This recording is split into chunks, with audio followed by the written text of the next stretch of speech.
জাতীয় পার্টির বর্তমান রাজনৈতিক বিপর্যয় কেবল একটি সাময়িক পরাজয় নয়, বরং এটি দলটির অস্তিত্ব রক্ষার লড়াই হিসেবে দেখা দিচ্ছে।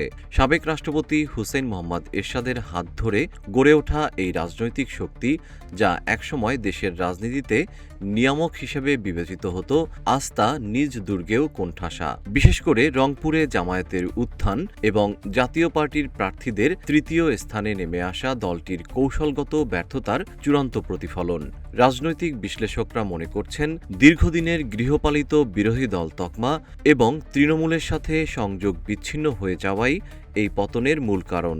রংপুর-৩ আসনটি ছিল জাতীয় পার্টির রাজনীতির প্রতীক, অথচ এবার সেখানে দলের চেয়ারম্যান জি.এম. কাদের জামায়াত এবং বিএনপি উভয় প্রার্থীর চেয়ে অনেক কম ভোট পেয়ে তৃতীয় হয়েছেন।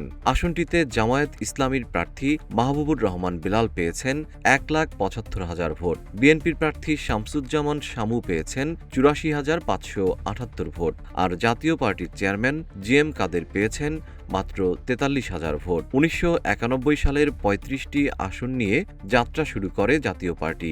২০২৪ সালে ১১টি আসনের পর এবারের নির্বাচনে ১৯৬টি আসনে প্রতিদ্বন্দ্বিতা করে একটিতেও জয়ের দেখা পায়নি লাঙল প্রতীকের প্রার্থীরা।